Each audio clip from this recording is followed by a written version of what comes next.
la voluntad de Dios no es que nosotros vivamos sintiéndonos culpables de algo. ¿Qué tal y estoy hablando con alguien que mató a alguien en algún momento dado de la vida, pero no fue culpa de ustedes? Esa persona, tal vez tú ibas manejando bien y esa persona se atravesó la calle, era oscuro, no se miraba nada, o esa persona o ese niño se atravesó corriendo y no se fijó que tú ibas manejando. ¿Cuántos abuelos mataron a su propio nieto o su nieta al salir del carro y los atropellaron porque la nieta o el nieto se fue atrás de ellos y ellos nunca lo vieron, y cuando dieron de reversa? Hay gente muy conocida en el mundo secular, pero también gente conocida cristiana, que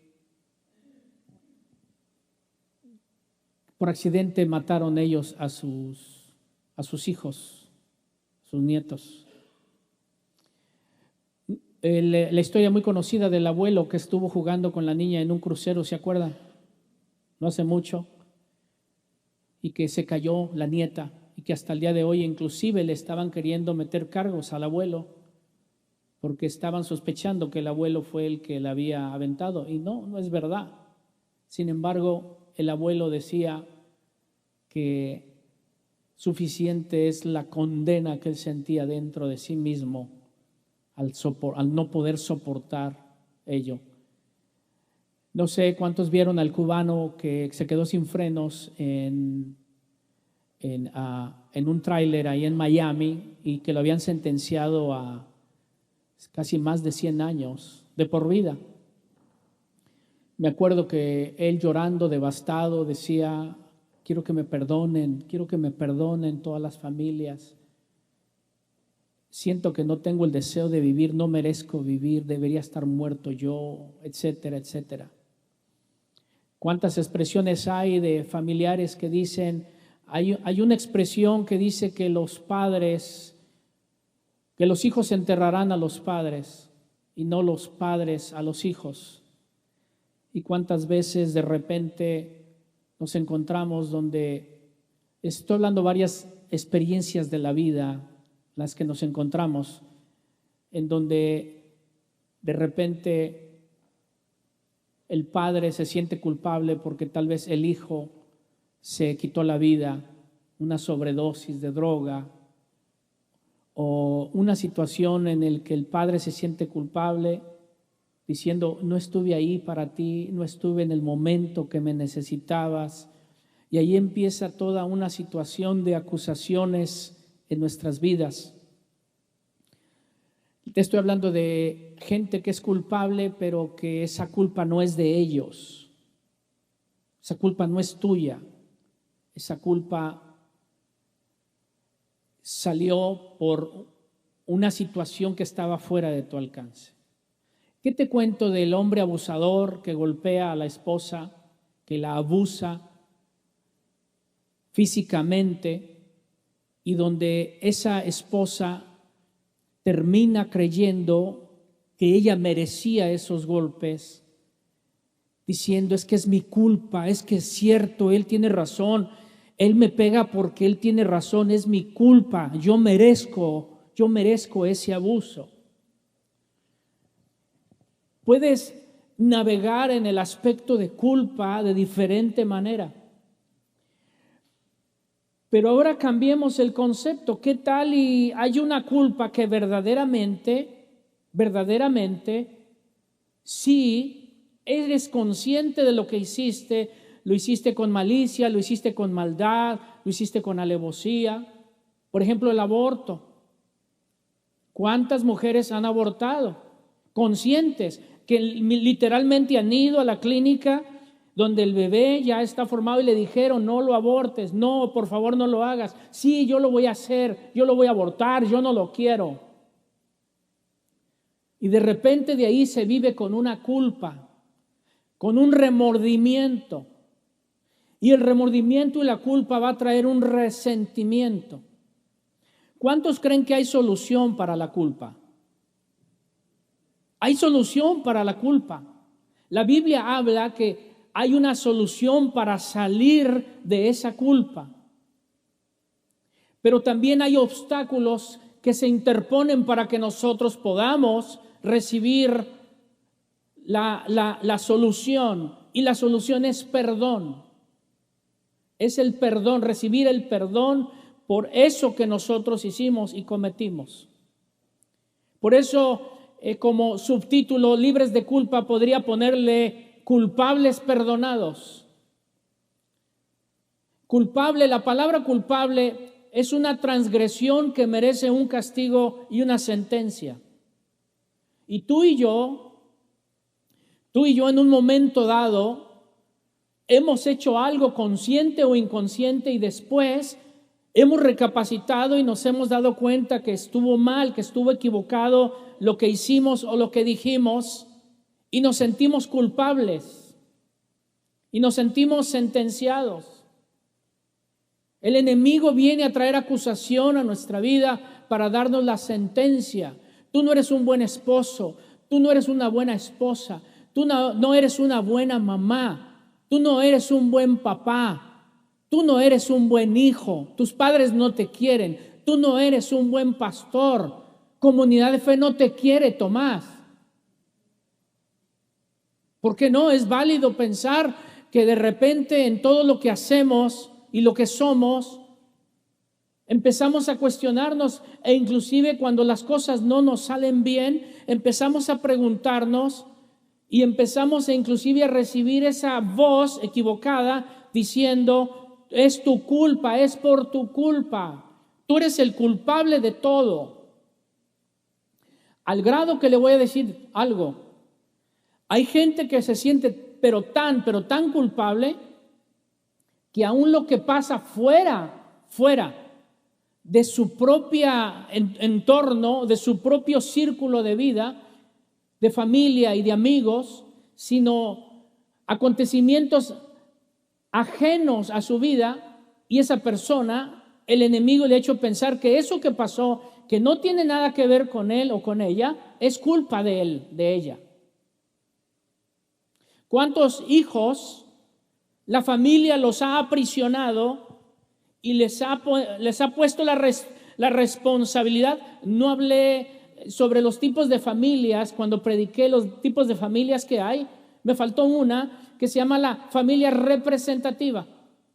Y la familia representativa es aquella que ni papá ni mamá es los que toman decisiones, sino que hay un hermano de entre todos los hermanos y papás son los que le han cargado esa responsabilidad para que él sea el que tome o ella sea el que tome las decisiones que se tienen que tomar. Le encargan todo eso a esa persona. Lo que ellos no entienden es que la responsabilidad que les toca a ellos se lo están dando a esta persona, y lo que ellos no entienden es que esta persona lleva toda la carga de todos para que tome la decisión. Y lo que no saben es que esa persona llega a momentos que no puede dormir, llega momentos en que no sabe qué hacer, y llega un momento que va cargando una presión porque todos están diciendo que decida él. Y cuando las cosas no salieron como deberían, la propia familia o propio hermano le echan la culpa a esa persona. Le imponen un acto de culpabilidad. Y esa persona empieza a caminar con culpabilidad, cuando no era su culpa, porque en primer lugar no era ni siquiera su responsabilidad.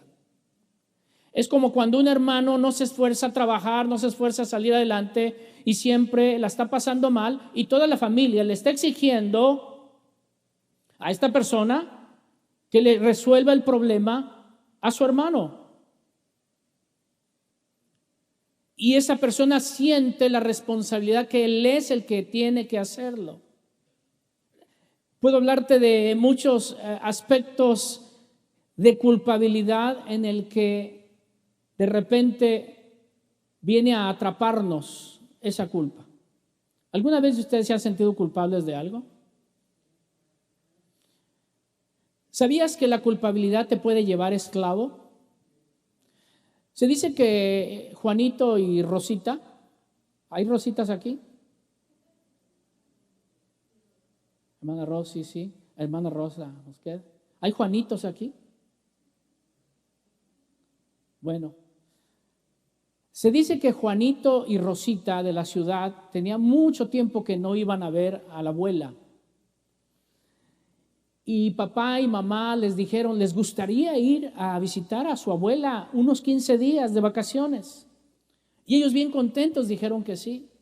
Cuando llegaron, los papás dijeron, mamá, por parte del papá, mamá, te dejo a mis hijos, quieren estar aquí contigo 15 días, vacaciones. Nosotros tenemos un viaje, mi esposa y yo, en pareja, pero queremos dejarte a los niños aquí, a Juanito y a Rosita, queremos dejártelos para que ellos te disfruten.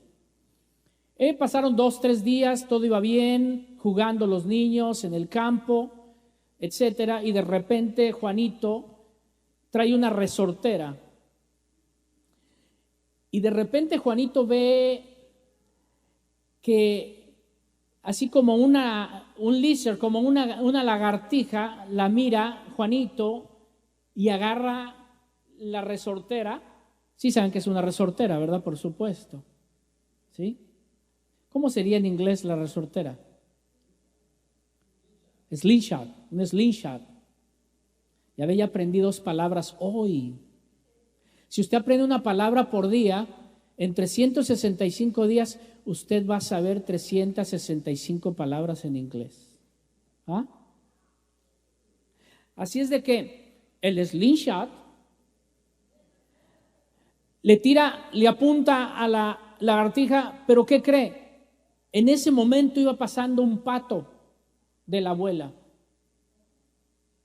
Y la piedra, en vez de pegarle a la lagartija, le pegó al pato y lo mató. Para aquellos sensibles, perdón, ¿verdad? Lo mató. De repente Juanito voltea para todos lados y dice, qué bueno, nadie me vio, y corre y agarra el pato y lo esconde. Llegaron la hora de comida, estaban comiendo y le dice la abuela a Rosita, Rosita, vente, vamos a lavar los platos. Rosita dijo, ¿sabes, abuela? Juanito me dijo que a él le encanta lavar los platos, que él los lave por ti, ¿verdad, Juanito? Y él ya iba a decir que no cuando le dice así en bajita voz, ¿y el pato? Entonces Juanito dijo, sí, abuelita, me encanta lavar los trastes. Bueno, se fue a lavar los trastes, mientras que Rosita muy tranquila y muy relajada viendo televisión. De repente, al día siguiente, le dice la abuela, es tiempo de limpiar la casa, pero Rosita, tú te quedas limpiando la casa porque yo me llevo a Juanito a pescar al río. Dice, no, ¿sabes, abuelita? Juanito le tiene miedo al río y no le gusta pescar. ¿De veras, Juanito? Sí, si quieres yo voy contigo y él que se quede limpiando la casa. Y Juanito dijo, sí, yo me quedo a limpiar. Y así pasaron los días y todas las ocupaciones de la casa se le dieron a Juanito, todas. Y Rosita relajada, disfrutando, sin ninguna pena, sin ningún problema. Llegó un momento en que la abuela, después de varios días, le dice, Juanito, ven, y lo sienta a la mesa. Y le dice, ¿hasta cuándo vas a ser esclavo de la culpa que llevas dentro de ti? Y Juanito le dice, ¿de qué hablas, abuela? Sí, has caído esclavo por tu culpa que llevas, has caído esclavo en las garras de tu propia hermana Rosita. Yo vi, dijo la abuela, yo vi cuando mataste el pato. Yo te estaba viendo. Yo vi cuando le tiraste con la resortera y yo vi cuando lo escondiste. ¿Y por qué no decías nada, abuela? Porque yo estaba esperando a que fueras tú que decidieras confrontar, enfrentar tu daño para que no cayeras esclavo desde el primer día. Dirá, pastor, ¿qué quieres decir? Lo que quiero decir es que nosotros vivimos en ocasiones caminando toda una vida pensando que nadie nos vio, que nadie lo sabe, cuando si hay alguien que lo sabe es Dios. Y que Dios no quiere que tú vivas con esa culpabilidad, porque es más el amor de Dios, es más grande el amor de Jesús que cualquier error que tú y yo hubiésemos cometido. Pero somos nosotros los que tenemos que declarar esa libertad de toda culpabilidad y caminar bajo el perdón, bajo la bendición que Dios nos brinda. Hoy, libérate de toda culpa y agarra la libertad que hay en Cristo Jesús, en su amor y en su perdón para ti. Hay una historia en la Biblia en donde un hombre muy famoso, muy conocido, de ellos se inspiran cantantes, de él se inspiran cantos, mejor conocido como los Salmos, el dulce cantor de Israel, el rey David, que escribió tantos cantos para adorar al Señor. Llegó un momento que un día él cometió un gravísimo error. Él tomó una mujer que no le pertenecía, la mujer de Urías. Él estaba en la guerra cuando él dice que el rey salió al balcón a caminar y vio a esta mujer, Betsabé, que estaba tal vez bañándose y él la vio hermosa, pero no le pertenecía, no era de él.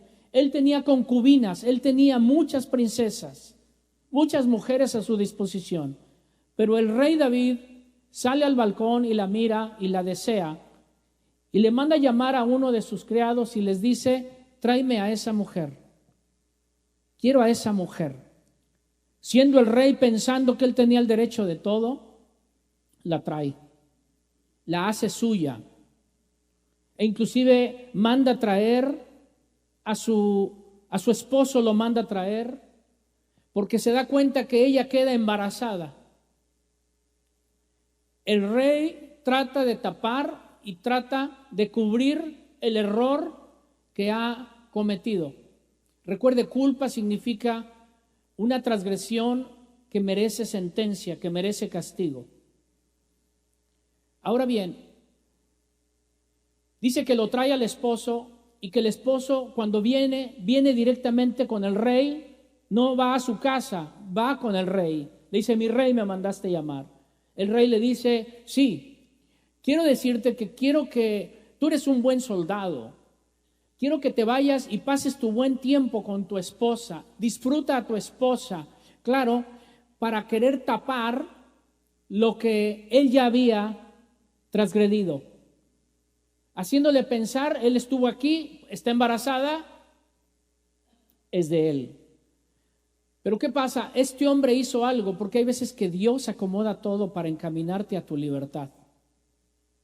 Aunque no te parezca del todo unánime, correcto, a tu ver, pero Dios acomoda todo. Dice que David, e inclusive lo emborrachó para que no supiera y no se acordara tanto de lo que estaba pasando. Pero ¿cuál fue la sorpresa del rey David? Que este hombre, soldado Urías, le dijo: mi rey, ¿cómo yo voy a ir a estar con mi esposa como si nada cuando el pueblo está peleando batalla? Nunca tal acontezca. Nunca me iré mientras que mis hermanos soldados están muriendo y están enfrente de batalla, y yo aquí nunca lo haré. Y dice que no se fue a la casa, que se quedó en la puerta del palacio. Cuando David abrió la puerta, el hombre estaba acostado afuera en el palacio, nunca se fue con ella. Entonces David le manda a escribir una carta al que estaba encargado de los batallones cuando estaban peleando, y le dice que ponga a este hombre, lo ponga en frente de batalla. Él no estaba capacitado para pelear en frente de batalla, sino que ponerlo enfrente era con seguridad iba a ser la muerte para él. Y así fue, lo pusieron enfrente de batalla y él muere.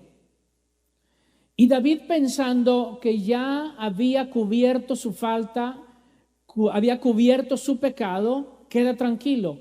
Déjeme le digo algo. ¿Sabías tú que cuando hay algo en nuestra vida y nosotros apagamos la luz para que no se vea, sabías tú que Dios prende la luz? ¿Sabías tú que cuando tú la apagas, Él la prende? Y si tú la apagas de nuevo, ¿también Él la prende? Porque no hay nada oculto que no salga a la luz. Pero lo bonito de esto es que cuando nosotros reconocemos nuestra falta, nos arrepentimos y reconocemos que en Dios está la respuesta, Dios no descubre las cosas para matarnos, Dios descubre las cosas para hacernos libres y para darnos vida. Porque la paga del pecado es la muerte, mas el regalo de Dios es vida eterna en Cristo Jesús. Cristo murió por nosotros. ¿Quién acusará a los escogidos si Cristo murió? El acusador no tiene parte ni suerte en nuestras vidas. Por eso Pablo dijo: hijitos míos, si alguno pecare, abogado tenemos para con el Padre, Jesucristo el justo, que Él murió por nosotros en la cruz del Calvario. Amén. Entonces viene Natán y visita a David. David lo recibe. Cuando venía un profeta a visitar a un rey o a alguien más, es porque las cosas o andan súper bien o andaban súper mal. O sea, tienes que temblar cuando dicen: el profeta Ricardo viene a ti. Cuidado cuando un profeta viene a visitarte. El profeta viene y David, con la luz apagada, nadie lo sabe, ya pasó todo, ya cubrí. Porque quiero añadir algo: cuando tú cometes un error y una transgresión, te conviertes en mentiroso. La mentira se hace parte de tu vida. ¿Por qué? Porque tienes que inventarte algo para salir de lo primero, y de repente tienes que echar otra mentira y otra mentira, porque ya es difícil echar atrás y decir la verdad. Es difícil. Y es uno de los obstáculos que vienen a estorbar para que nosotros seamos libres. El orgullo, sabiendo que somos culpables, pero el orgullo no nos deja reconocer nuestra culpa, porque ¿qué van a decir? Se van a dar cuenta. No solamente David se convirtió en mentiroso, sino que se convirtió en adúltero, cometió adulterio. ¿Por qué cometió adulterio? Porque tomó la mujer que no le correspondía. No solamente se convirtió en mentiroso y en adúltero, se convirtió en homicida, asesino. ¿Por qué, pastor? Porque mandó matar al esposo de Betsabé. Lo mandó matar. Y con todo eso, David todavía, su conciencia estaba viviendo en un mundo fantasioso, como el que hace y actúa como que nunca hizo absolutamente nada. El violador, que más bien a su víctima la hace sentir culpable. Si dices: te voy a matar. Si dices: voy a matar a tu familia. Si dices: te va a pasar esto. ¿Y cuántas niñas, cuántas jóvenes, aun cuántas gentes adultas están amenazadas de muerte porque su opresor, su violador, las tiene amenazadas, amedrentadas, haciéndolas sentir culpables, que ellas no pueden defenderse, que no pueden hacer absolutamente nada? ¿Están conmigo? Entonces Natán viene y le dice a David: David, necesito hablar contigo. Y el David, lleno de orgullo, de prepotencia, de reinado, yo tengo el poder, empieza a escuchar y dice: Natán, un hombre tenía 10 ovejas y otro hombre tenía solamente una. Y alguien visitó a este hombre que tenía 10 ovejas. Y él, contento, queriendo hacerle un banquete, una comida, en vez de tomar las 10 ovejas que él tenía, fue por aquella única que este hombre tenía y la tomó. No le pertenecía. Y le hace una pregunta Natán a David y le dice: Natán, ¿qué debe pasar con aquel hombre que tomó la oveja que no era de él cuando él podía tener lo que tenía en abundancia? Dice que David se levantó en ira, enojo, y expresó y dijo: el tal es digno de muerte. El rey dio sentencia a aquel que tomó la oveja que no le pertenecía y dijo: el tal es digno de muerte. Y Natán dice: pues ese eres tú, porque has tomado la única mujer de Urías, la única, la has tomado y le hiciste mal a él mandándolo asesinar. Dice que David, los ojos le quedan como de espanto, diciendo: me descubrieron. Pues no solo eso, eres tú digno de muerte, eres tú el culpable, fuiste tú el culpable. Como cuando los hermanos de José descubrieron, cuando José se revela a ellos y les dice: soy José, al que ustedes vendieron. Dice que ellos quedaron en espanto, quedaron perturbados. Perturbado significa estar en suspenso de temor y de miedo. Es José, nos va a matar. Pero qué lindo que José representa. José es una figura de Cristo. Sí, me vendieron, sí, me traicionaron, sí, yo sé, pero no importa. Ahora entiendo que había un plan en esa venta. Ahora entiendo que estoy aquí porque Dios me llamó para preservar la vida de ustedes. Nosotros hemos traicionado y vendido a Jesús, pero aún así Jesús dice: yo entiendo, yo fui a la cruz, pero lo fui para darte vida a ti, perdonar tus pecados y darte entrada al reino de los cielos. Qué lindo es el perdón.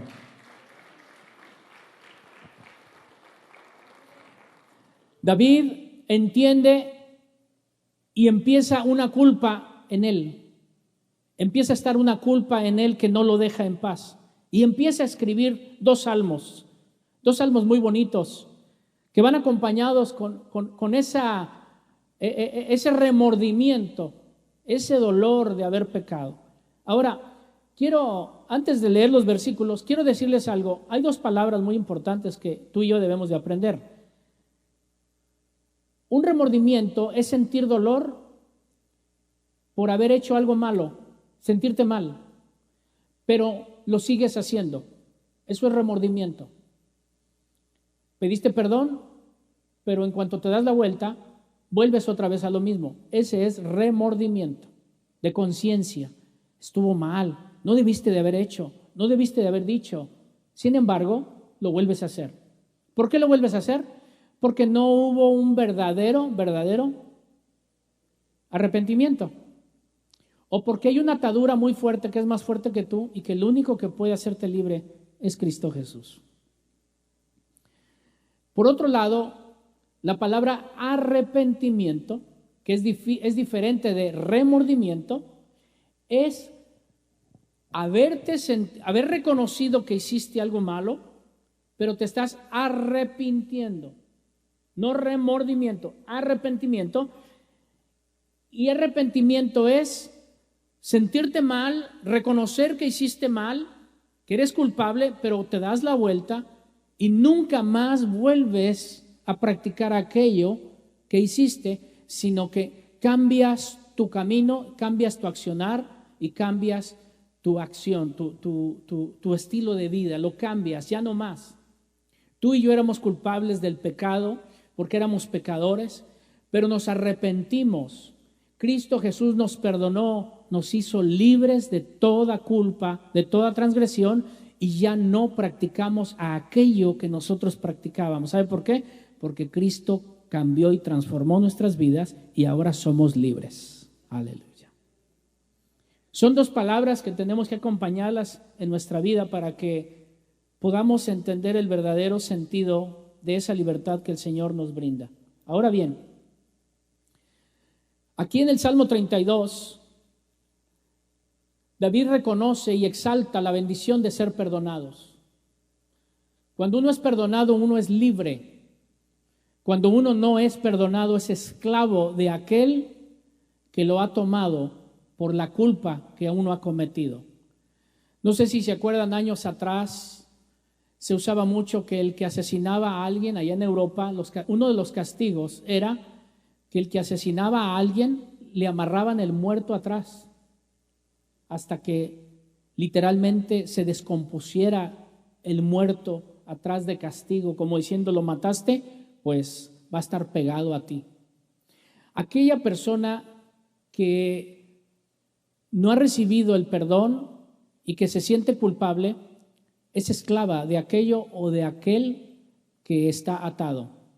Y más cuando el transgresor no lo perdona, porque hay personas que quieren ser libres y piden perdón, pero resulta que la víctima no los perdona y viven atados porque están en busca del perdón, están tratando de ganar puntos para recibir un perdón.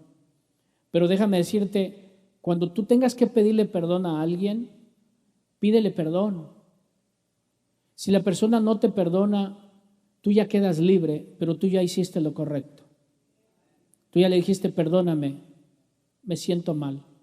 Y aquel, cuando le digan, perdóname, y aquel que fue la víctima, perdone. Déjelo ir, déjela ir. No se ate a esa persona, porque no importa dónde estés, así te vayas hasta el otro lado del mundo, si tú no has perdonado y no has soltado o no has pedido perdón, vas a estar atado en ello. Pide perdón y perdona, porque al final de cuentas hay una bendición cuando nosotros somos libres. Dice David, bienaventurado aquel cuya transgresión ha sido perdonada.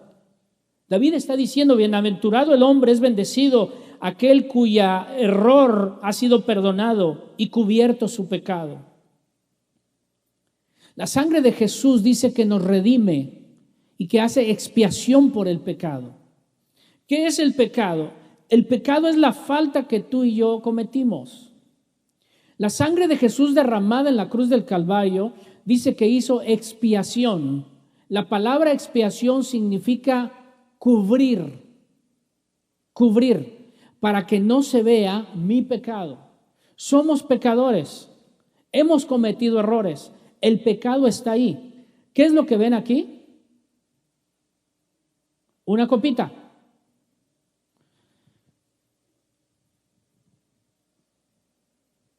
¿Qué es lo que ven aquí?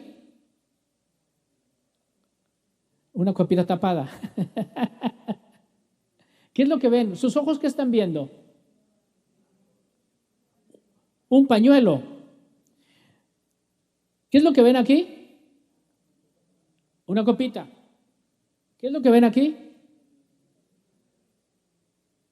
Ya los que son buzos y se sumergen van a ver la copita abajo. ¿Sabe lo que Jesús hizo por nosotros? Nosotros éramos pecadores y nuestro pecado estaba aquí. Y el pecado era testigo para que nosotros recibiéramos una sentencia, y la sentencia era la muerte, porque la paga del pecado es muerte. Satanás venía con Dios y le decía, Tomás es digno de muerte. Y el padre decía, ¿por qué lo dices? Porque ¿qué no ves? Ahí está su pecado, mira, él es digno de muerte. Mas el regalo de Dios es vida eterna en Cristo Jesús. ¿Qué es lo que Jesús vino a hacer? Siendo pecadores, Cristo murió por nosotros para hacernos libre y perdonarnos. ¿Cómo? Ese era mi pecado. Y cuando yo venía delante de Dios, Dios miraba un pecador digno de muerte. Porque Satanás decía, te estoy diciendo, él es digno de muerte. Ahí está su pecado. Pero ¿qué cree? Alguien tenía que pagar. Y ese alguien fue nuestro Señor Jesucristo, que vino a la cruz y que derramó su sangre preciosa en la cruz del Calvario para que tú y yo fuésemos justificados. Romanos dice, escuche, Romanos dice, justificados pues por la fe tenemos paz para con Dios. Ahora pues ninguna condenación hay para los que están en Cristo Jesús. Justificado significa sin culpa. Y tú dices, no, pero es que soy culpable. No, no eres culpable. Sí, soy culpable. No eres culpable. ¿Por qué no soy culpable? Porque ya alguien pagó. ¿Cómo si yo no le dije que pagara? Sí, alguien que te ama, alguien que cree en ti, pagó. Ni siquiera te dijo, la deuda está pagada. ¿No se siente rico que va a pagar la casa y tiene que pagar la nota y de repente le aparece una nota que dice, la casa está pagada, está saldada? En estos días le estaremos mandando las escrituras y el título de la casa, no tiene que pagar nada. ¿Qué haría usted? Unos se ponen tristes, pues páguenmela a mí, ya va a ver cómo voy a poner yo. El pecado está ahí y cada vez que venías, tu pecado testificaba en contra de ti delante del Padre. Jesús viene y con su sangre preciosa, su sangre expía es cubre tu pecado para que ya no se vea. Entonces, vienes delante del Padre y le dices, Señor, perdóname porque he pecado. Y Dios dice, ¿de qué estás hablando? Porque es que soy pecador, que yo no veo ningún pecado. Y Satanás viene y dice, Tomás es digno de muerte. No es digno de muerte porque alguien ya pagó. ¿Por qué dices eso? Porque yo no veo su pecado. Yo veo una sangre de un cordero inocente que derramó su sangre y que ya está pagado. Por eso Él es justificado. Y por eso nosotros, por eso le digo, nuestra culpa ha sido saldada. Porque Cristo pagó y saldó esa culpa para que no recibamos condenación. Ahora recibimos perdón, que es a través de Cristo Jesús para con el Padre. Aleluya. Por eso David dice, bienaventurado aquel cuya transgresión ha sido perdonada y cubierto su pecado. Cubierto significa expiado su pecado. Está hablando de Jesús. Bienaventurado el hombre a quien Jehová no culpa de iniquidad y cuyo espíritu no hay engaño. Iniquidad significa pecado generacional. Iniquidad significa herencia pecaminosa de nuestros padres y nuestros abuelos. Nos heredaron un pecado de iniquidad. Iniquidad es que el mismo pecado que lo tuvo mi bisabuelo se vuelve a repetir con mi abuelo, y de con mi abuelo con mi padre, y de con mi padre se repite conmigo, y que si no se corta ese pecado va a brincar a mis hijos y a los hijos de mis hijos. Pero ¿qué pasa? David está diciendo, bienaventurado, ya le voy a decir por qué lo dijo, bienaventurado aquel cuyo varón Jehová lo libra, no lo inculpa de iniquidad. ¿Sabe por qué? Porque la culpa, el pecado trae consecuencias, y las consecuencias el pecado es perdonado, pero en ocasiones trae consecuencias. Y David estaba pidiendo que por favor no trajera más consecuencias este mal, porque el niño que nació de Betsabé murió. Dios le dijo, el niño va a morir. No, Señor, que fui yo quien pequé, quítame lo que quieras, ponme en manos de mis enemigos, pero el niño no. Y Dios dijo, va a morir, no va a vivir el niño. Hay cosas que cuando Dios las ha dictaminado es que van a ser. ¿Por qué? Porque hubo una consecuencia de ese mal. Por eso David está diciendo, está tratando de cerrar una puerta generacional para que no cobre a las generaciones venideras, y por eso dice, bienaventurado el hombre a quien Jehová no culpa de iniquidad y en cuyo espíritu no hay engaño. Ya no hay engaño. he aprendido a enfrentar mis errores para no vivir con una culpa que lo que me está haciendo es que me está limitando, me está deteniendo para que yo logre lo que tengo que lograr. Mire, ven Johnny, ven Wendy, vengan aquí arriba.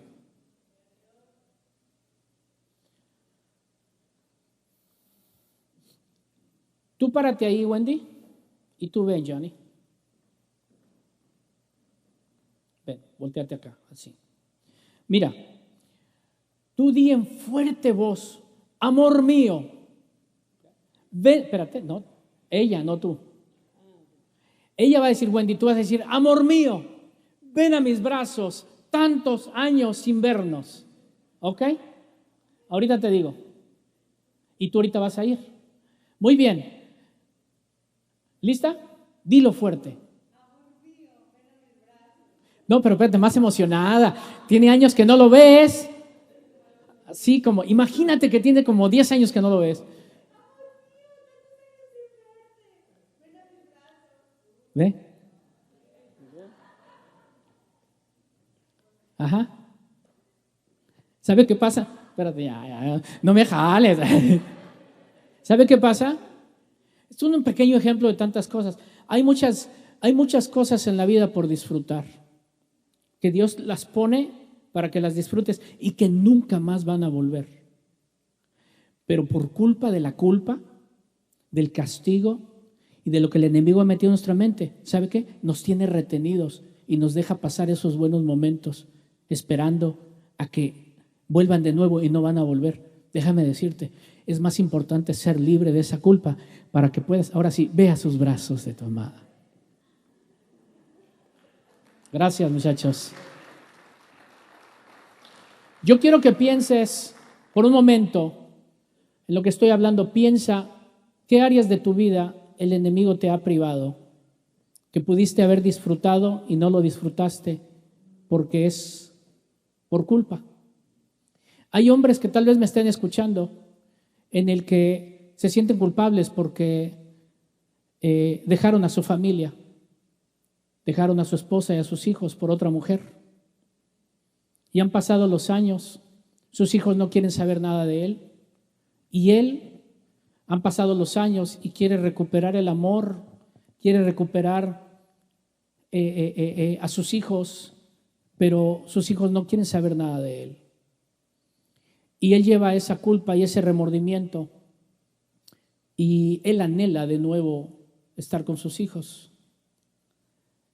Posiblemente viceversa, las mujeres que dejaron a sus hijos encargadas con la abuela cuando se vinieron a este país, se da mucho en Centroamérica, donde encontramos personas que dicen, yo tengo hijos, pastor, los tengo en Salvador, los tengo en Honduras, los tengo en Nicaragua.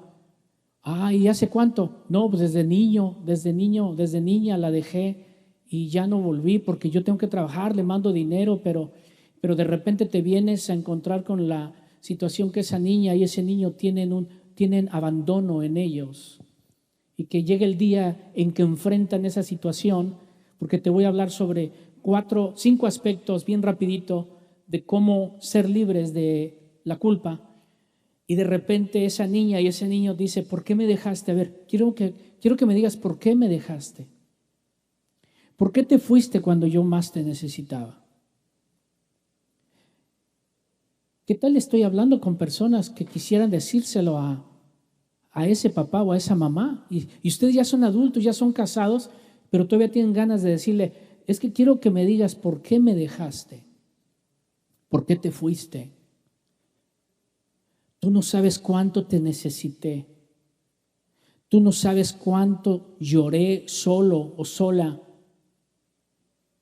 Que alguien me defendiera, que alguien me diera cariño, que alguien me escuchara, que alguien me hiciera sentir que yo valía mucho. Y qué mejor que tú, papá, mamá. O cambiemos la historia a los hijos que se van de casa y nunca agradecen lo que los padres han hecho por ellos. Y son pródigos, viven pródigos. hasta que llegue ese día que tocan fondo, como el hijo pródigo. Y fue cuando viene y dice: ¿qué estoy haciendo aquí? Estoy muriendo de hambre, estoy comiendo la comida de los cerdos, porque eso es lo que la Biblia hace y dice, y porque eso es lo que el pecado trae a una vida, llegar hasta lo más bajo y terminar anhelando comida de cerdos. Terminamos apacentando cerdos en nuestra vida, cuando Dios nos ha llamado para vivir una vida de bendición. El hijo pródigo recapacita y dice: ¿qué hago aquí?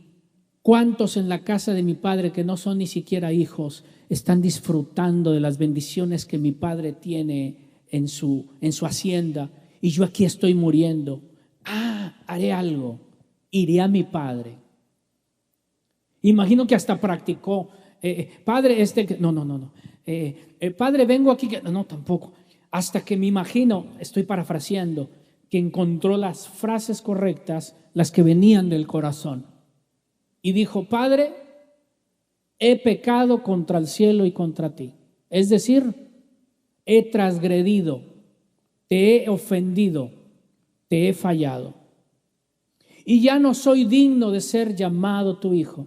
Ya no soy digno de ser llamado tu hijo significa: hay culpa en mí, merezco la culpa, trae una transgresión y merezco un castigo. Y el castigo me lo voy a poner yo mismo. Ya no soy digno de ser llamado tu hijo.